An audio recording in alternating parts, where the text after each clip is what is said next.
বিজ্ঞান আমাদের দৈনন্দিন জীবনে অত্যন্ত গুরুত্বপূর্ণ উপাদান।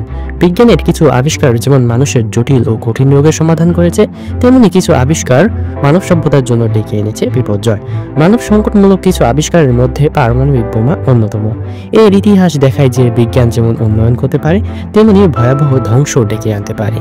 এই বোমা প্রথম ব্যবহার করা হয় 1945 সালে দ্বিতীয় বিশ্বযুদ্ধের সময় জাপানের উপর। জাপানের লাখ লাখ মানুষ মারা যায়, ফলে মানবজাতি প্রথম এই বোমার ভয়াবহ রূপ দেখে, যে ভয়াবহতা যে কোনো মানুষের মনে আতঙ্ক সৃষ্টি করতে পারে। তাহলে চলুন এই ভিডিওতে আমরা জানার চেষ্টা করি পারমাণবিক বোমার ইতিহাস ও এটি কিভাবে কাজ করে এবং কোন দেশে কতগুলো পারমাণবিক বোমা আছে। সাল 1938 জার্মান পদার্থবিদ অটো হান ও লিসে মাইটনার ইউরেনিয়াম ফিশন প্রক্রিয়া আবিষ্কার করে, যেখানে পরমাণু নিউক্লিয়াস ভেঙে প্রচুর শক্তি উৎপন্ন হয়। এই আবিষ্কার থেকে পরমাণু অস্ত্র তৈরির ধারণার সূচনা হয়। দ্বিতীয় বিশ্বযুদ্ধ চলাকালে যুক্তরাজ্য এবং কানাডা মিলে একটি গোপন প্রকল্প শুরু করে, যার নাম ছিল ম্যানহাটন প্রকল্প। এই প্রকল্পের নেতৃত্বে ছিলেন মার্কিন পদার্থবিদ ওপেনহাইমার। এই প্রকল্পের উদ্দেশ্য ছিল জার্মানির আগেই পরমাণু অস্ত্র তৈরি করা। 1945 সালে 16 জুলাই যুক্তরাষ্ট্রের নিউ মেক্সিকোতে ট্রিনিটি টেস্ট নামের ইতিহাসে প্রথম পারমাণবিক বিস্ফোরণ সফলভাবে সম্পন্ন করে, যার ফলস্বরূপ 6 আগস্ট 1945 সালে জাপানের হিরোশিমায় লিটল বয় নামক পারমাণবিক বোমা ফেলা হয় এবং 9 আগস্ট নাগাসাকিতে ফ্যাট ম্যান নামক পারমাণবিক বোমা ফেলা হয়। এই দুই বোমের বিস্ফোরণে জাপানের লাখ লাখ মানুষ নিহত হয়। এই ধ্বংস এটাই প্রমাণ করে যে মানুষের আবিষ্কার কতটা ভয়ঙ্কর হতে পারে। পারমাণবিক বোমা প্রধানত দু ধরনের হয়, একটি হলো অ্যাটম বোমা, অন্যটি হলো হাইড্রোজেন বোমা। অ্যাটম বোমা সাধারণত ইউরেনিয়াম 235 নিউক্লিয়াস ভেঙে ফিশন বিক্রিয়ার মাধ্যমে শক্তি উৎপন্ন করে। তাহলে চলো এখন আমরা জানার চেষ্টা করি ইউরেনিয়াম 235 কি। ইউরেনিয়াম হলো একটি মৌলিক পদার্থ যা দেখতে রূপালী সাদা বা ধূসর রঙের। মৌলিক পদার্থ হলো বিশুদ্ধ পদার্থ যাকে আর ভাঙা যায় না, যেমন লোহা, সোনা ইত্যাদি। পৃথিবীতে 118টি মৌলিক পদার্থ রয়েছে, যার মধ্যে ইউরেনিয়ামও একটি মৌলিক পদার্থ। প্রকৃত ইউরেনিয়ামের মধ্যে ইউরেনিয়াম 235 থাকে 0.7% ও বাকি 99.3% থাকে ইউরেনিয়াম 238। এই ইউরেনিয়াম 235 ফিশন প্রক্রিয়া ঘটাতে পারে।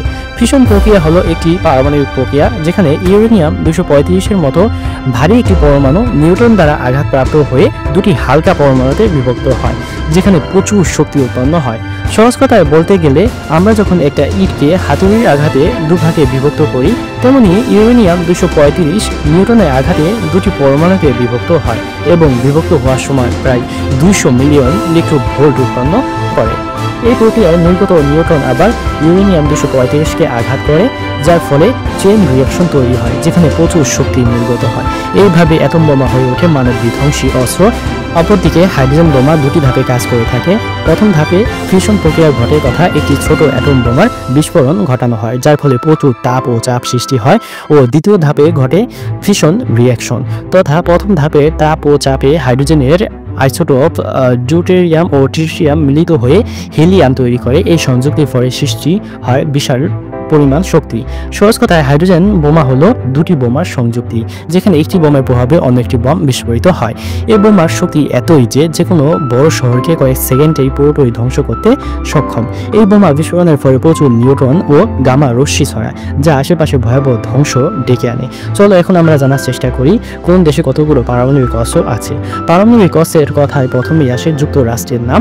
বিশ্বে প্রথম এই দেশে পারমাণবিক অস্ত্র তৈরি করে। আন্তর্জাতিক সংস্থা সিপ্রি এবং এর মধ্যে যুক্তরাষ্ট্রের কাছে পারমাণবিক অস্ত্র রয়েছে 5400 প্লাস। পৃথিবীর সবচেয়ে বেশি পারমাণবিক অস্ত্র রয়েছে রাশিয়ার কাছে, যার সংখ্যা 5800 প্লাস। চীনের কাছে পারমাণবিক অস্ত্র রয়েছে 500 প্লাস, কিন্তু তা দ্রুত বৃদ্ধি পাচ্ছে। ফ্রান্সের কাছে পারমাণবিক অস্ত্র রয়েছে 290 থেকে 300টি। এরপর আসে যুক্তরাজ্যের কাছে পারমাণবিক অস্ত্র রয়েছে 225 থেকে 290টি। পাকিস্তানের কাছে পারমাণবিক অস্ত্র রয়েছে 165 থেকে 170টি এবং ভারতের কাছে পারমাণবিক অস্ত্র রয়েছে 160 থেকে 170টি। ভারত পারমাণবিক অস্ত্রের ব্যাপারে প্রথম আঘাত নয় নীতি মেনে চলে।